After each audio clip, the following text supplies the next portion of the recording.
Yeah, hi. Alrighty, ladies and gentlemen, it is time for your late night. Well, not late night, I wish it was late night, but whatever, early morning, late out of date, raw, review. A go home show for a pay per view that is this Saturday, and it's like, how is there a pay per view this Saturday? You know what I mean? This show did not feel like there was a pay per view this Saturday. Let's just say that. First off, there's no title matches at the pay per view. This is like the second year in a row there's no world title matches at the pay per view. There's not even also title matches at the pay per view. So like so much for title matches being so big. They're just doing it at Raw. It's just feeling so fucking useless, right? Not just that. It's like, who the hell really cares? You know what I mean? And I don't even think whatever really is happening in the show, like, I'm not really too excited, you know? I don't know. Elimination Chamber doesn't seem exciting to me, I'll be honest with you guys. I don't know. I really don't know what to say. Yeah. First off, let's just look what's going on in Elimination Chamber. So, Elimination Chamber, they're doing how many matches? So, it's like 4 matches. The men and women's chamber match. Stratton and Stratus versus Nia Snax and Candice LaRue, whatever, Ray, whatever, I don't care. And same thing, Kevin Owens and not saying any stinks match. I mean, they should be 5 matches, but in the end of the day, like, how does that make any sense for? I don't know.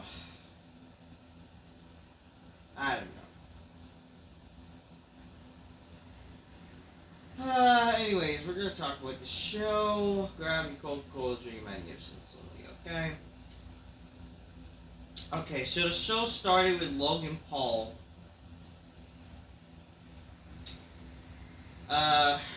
I don't know. So Logan Paul comes out,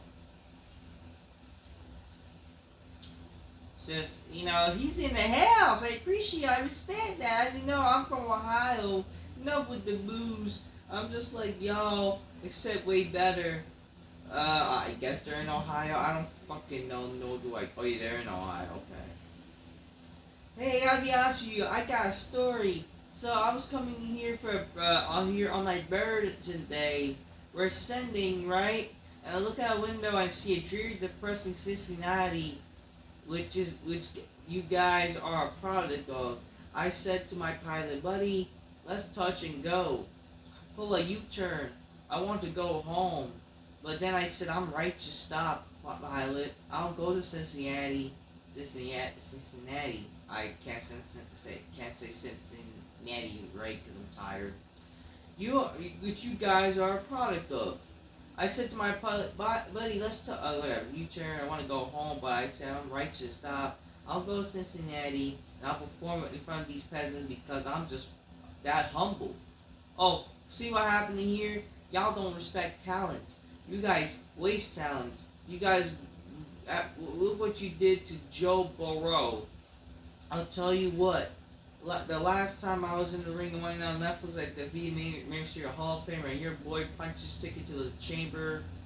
This Saturday, I'll defeat 2 doorknobs and John Cena, at which point I'll go on a headline WrestleMania and I'll face Cody Rhodes. And so what I have to say is I'll become the face of this company. Why? I don't understand that.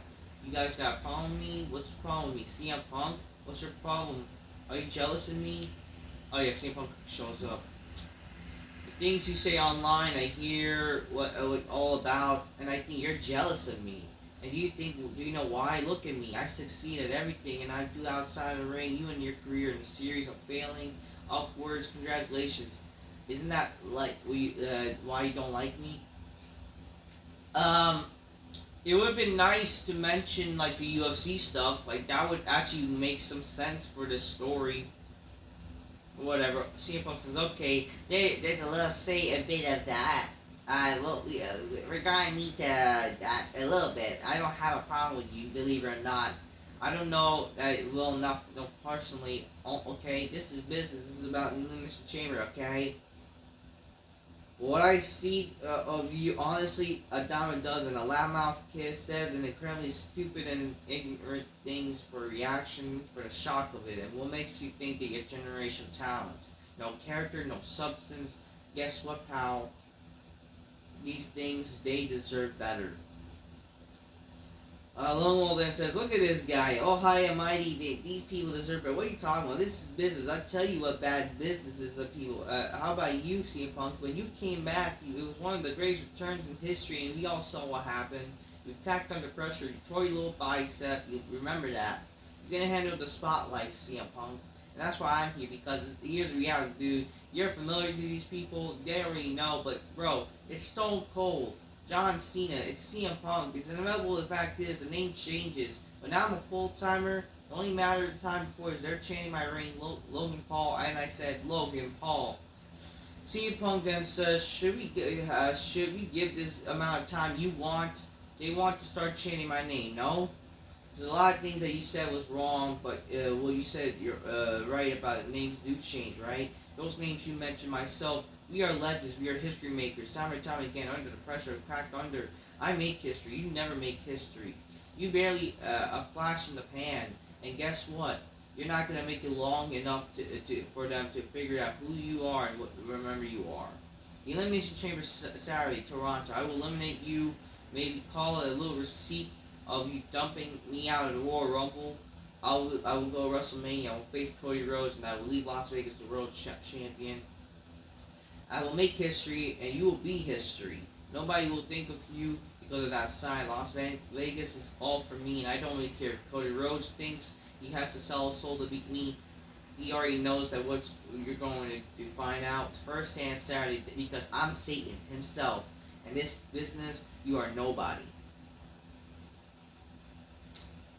Oh wow, Satan. I mean, again, mention the UFC shit. That would make this shit like intriguing, especially like Logan Paul with boxing background. That would help this promo, I would say. Logan slaps CM Punk in the face and scurries out of the ring, and CM Punk says, Logan Paul, run while you can, because when your legs still at work. On Saturday, it's not just a ring. You're locked in the cage with CM Punk, and I'm gonna punish you when getting my hands on you. You understand? Why they chant my name. I mean, apparently Punk was had a little blood like that. In what world would CM Punk let that go away? You know what I mean? Whatever. They keep announcing WrestleMania is going to be in Louisiana next year. First match, Ludwig Kaiser defeats Penta and Pete Dunne. This is like the first match Ludwig wins in a while because it's a triple threat, and Penta loses his first actual match in WWE. Well, it's not gonna amount to anything like this Ludwig win. So great, good for him winning, but he's gonna fucking lose the next match or something. What the fuck are you? I don't know. You have a John Cena vignette. They play the same vignette from SmackDown. You get Rhea and EO segments. Rhea's interview says yo, I have a lot to eye on the chamber, but I want to focus on next week. Because EO was right, I've never beaten her, and I'm going to go into but I want to walk in to WrestleMania as your women's world champion. It's literally 5 years since EO and I fought. And in those 5 years, I've become the most dominant. I defeated Becky, Charlotte, Liv, you name them. And next week, I'm going to add Rhea to the list. And Neo says, next week, I will beat you again, and I will WrestleMania champion. Just shut up. Road Dogg is going to be on LFG, the Legends Future Greats. I kept forgetting they're doing the whole Legends thing, or I keep forgetting they're doing the WWE A&E special. That's the problem when they always do these hiatus, where they always have a break, where there's not consistent. I keep forgetting they're doing this, but whatever. Second match, the New Day. The New Day came out first. Talking about how, how dare you don't respect us, man? We have been able to do the Rey Mysterio. It's shit. It's a typical shit. The New Day, they defeated the LWO. Then I think Dragon Lee came out, and then they beat him up too or something. So I don't care.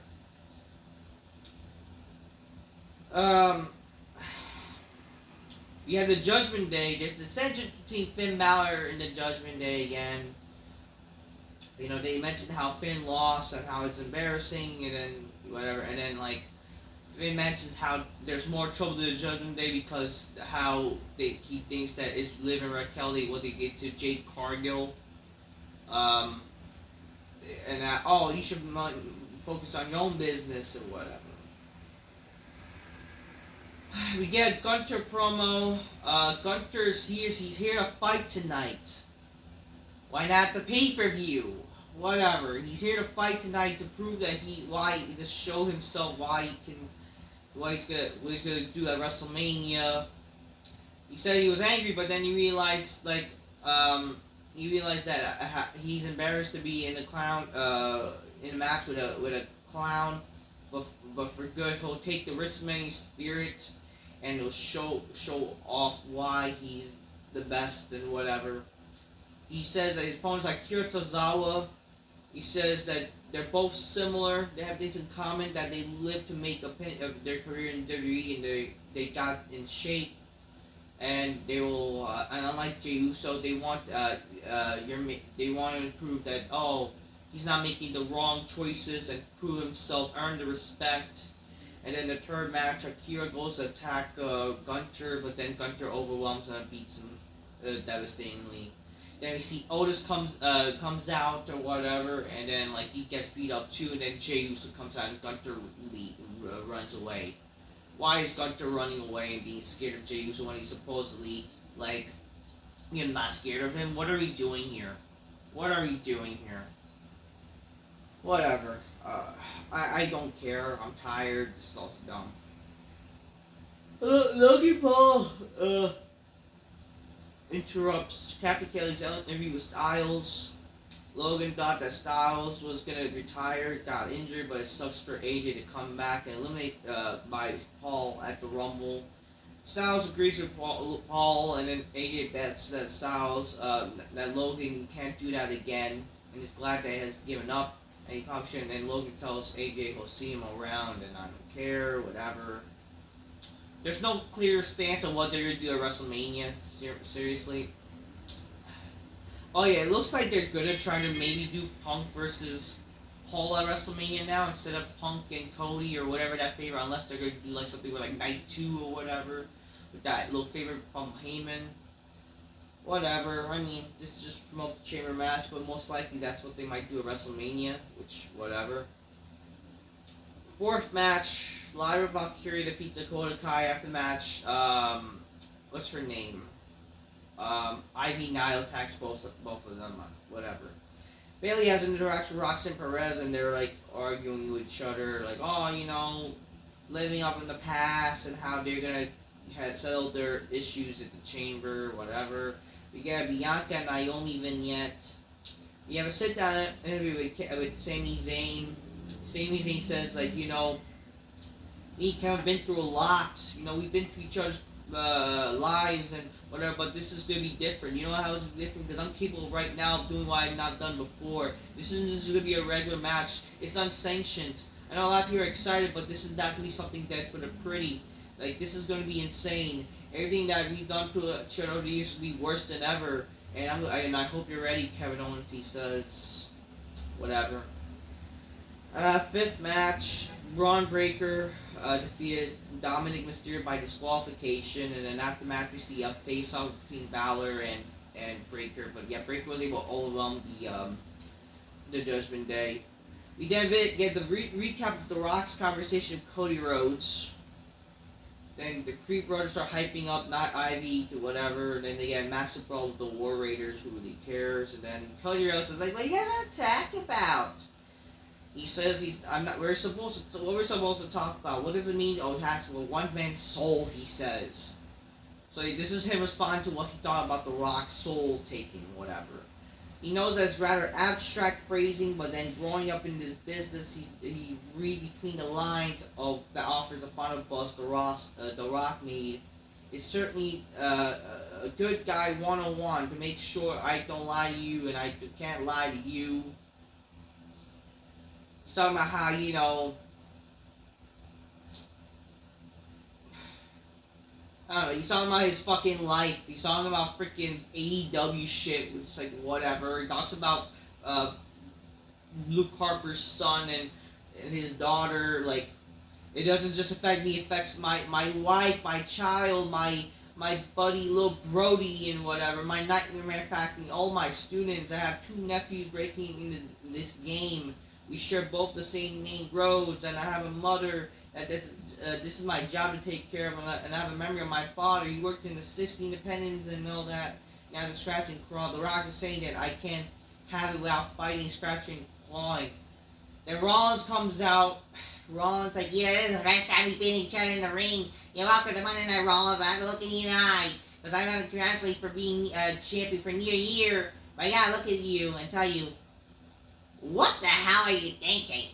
Nearly a year ago, we stood in the ring against the Bloodlines, fighting for our lives against The Rock and Roman Reigns, and sacrificed everything to help you win a WWE title. For what? To become his champion? A little bit of his movies and have a more billion followers? You know, you should have slapped him in the face.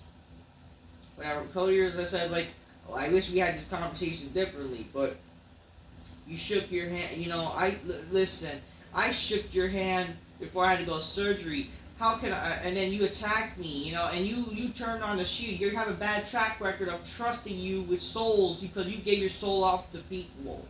And then Seth was like, look, man, I'm not going to judge you. I've done some things, and I'm out here to protect you from making the mistakes I did years ago. And I want to point out, you know, guys like Roman Reigns and Punk, I don't want to hate you. Unlike I hate them. At the end of the day, you're a grown man. You make your decisions. What do you want Saturday? I'm going to be in the Elimination Chamber. I'm going to go on to win Chamber, and I want to face you as champion. Not the Soulless Cold, the one being here WrestleMania 38. You know, that's what I want. I'm not coming for your soul, but I'm coming for your title. I don't know, it's fine, you know, the thing is, what I will say, my problem with the whole Rock taking the soul, the champion, like, this should have, you can't just do something like this right off the bat after no reason, right, or out of nowhere. If The Rock wanted Cody as his champion, whatever, this should have been built up. Not the last minutes, but like maybe still the Raw on Netflix. You know, if The Rock was still going to be at WrestleMania, unless he didn't know, or unless nobody, it looks like that. It seems like the last minute, like The Rock was able to be at WrestleMania after all. Okay.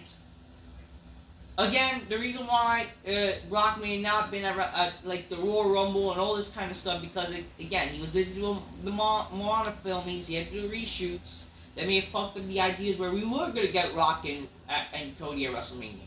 I still think we might get that. I still think that Rock should be at the Chamber, you know, after being declined, that maybe angers him, and then he'll enter the Chamber and wins the Chamber with his booking powers. That would be fucking awesome. But that's one of the problems with this whole, you know, I want your soul. Not only was it a weird promo because they're working off things that we don't know and said weird shit. It's like, what are we doing? There's no real proper stories going on, you know what I mean? And now you're doing it. They really gotta try to do something, you know? If they were building this since like maybe the Raw on Netflix, you could have ideas like, who's going to be The Rock's champion? That would be something. And obviously, maybe himself, he's going to be the champion. Might as well get the job done himself, you know, to represent this company better. Like, he wants a proper champion to represent this company, you know? That could be the thing. Anyways, Jey Uso gives Akira Tozawa his flowers, whatever, saying, like, you know, whatever, like you worked your butt off, whatever. Then you see Grayson Wallace and Theory says he's nothing more than me. He's like Gunther's level, and then Jey Uso super kicks them or whatever, and that's done. Next, we see the War Raiders put their tag titles against the Creed Brothers. Again, why are these title matches not having the pay-per-view? Not that anybody would care to see them, but whatever. Sixth match. Liv Morgan, Raquel Rodriguez defeats Bianca and Naomi because of Dominic Mysterio. The referee clearly saw a bunch of things happening, so I don't know how that made any sense. A lot of people thought this match was good. I'll be honest with you, I do not care. I know a lot of people want to pretend this match was good to the false finishes and, you know, it's women's wrestling main eventing the show. It's like, who the fuck cares about women's goddamn wrestling? No one cared about women's wrestling to main event the fucking show. I mean, the only thing I would fucking say that's ass-tastic about this match was seeing Liv Morgan's ass. So I'm trying to make that couch make it go, oh shit, smack that ass, motherfucker. But like, other than that, who cares? No one cares about women's goddamn wrestling. They don't draw. When I found out that this match was main eventing the show, I shut off the TV. I actually legit shut off the TV. You know? Because I had shit to do, and I'm not gonna fucking watch a women's main event. Besides, I was filming Modern Romance with freaking Emery, so we're not gonna, yeah, so again, stay tuned to Modern Romance every Thursday. Like, that's what I was doing. I ain't gonna fucking wanna watch this. You know, and they didn't even have like a big cliffhanger. It's not like Jade Cargill came out and whatever. It's not that, like, that didn't even happen. So, this was just a regular match, and they freaking, you know, DQ. Like, couldn't this have just happened during the show? Why did this end the show? Why not Cody, like, end the show with his promo with Rollins at least? Something. Why we gotta have a match end the show? Why we gotta have fucking people who are not main eventers ending the show? Like, what are we doing here? I don't know, that was Raw. To me, Raw was pretty boring, very much filler. Literally, the go-home show for the Chamber, and there's a lot of filler that happened on the fucking show. Nothing big happened on the show, my honest opinion, and nothing that I really cared for happened on the show. And the response of you know, persons like, oh, you want The Rock to come back, and you're complaining when he doesn't, you know, when he came back. Where no, it's not about him coming back. It's about things that doesn't make any sense. I like The Rock. I want The Rock to be here, but I want it to make sense. I'm not gonna be blindly supporting something because it's The Rock. If it's shit, it's shit. But regardless, Raw was shit. That's what I'm not gonna say. Until next time, peace. Yeah, bye. Fuck modern wrestling. Oh, fuck, man. I'm tired. Raw was straight up bill of garbage, folks. Oh, but you guys still watch? Like, you're retarded. Like, y'all just fucking stop being marks. If I'm still watching, just the reason why I'm still watching is because I want to fucking call out the bullshit. Okay? Oh, you know, you're not a real wrestling fan. I am a wrestling fan. I hate smarts ruining wrestling. And I hate if someone has to call it out, I'm going to call it out. There's a reason why I'm still doing videos, because, you know, making money, right? It's my content, and I want to fucking call out the bullshit and fuck the smarts. I want to ruin, if you guys gonna ruin wrestling for us, I'm going to fucking speak on your bullshit. That's what I'm going to do. Fuck modern wrestling, man. You guys are dumb, and fuck Triple H. It's funny how people realizing Triple H's booking is shit. Because, like, it not even fucking feels like, it doesn't even feel like WrestleMania season, for fuck's sakes.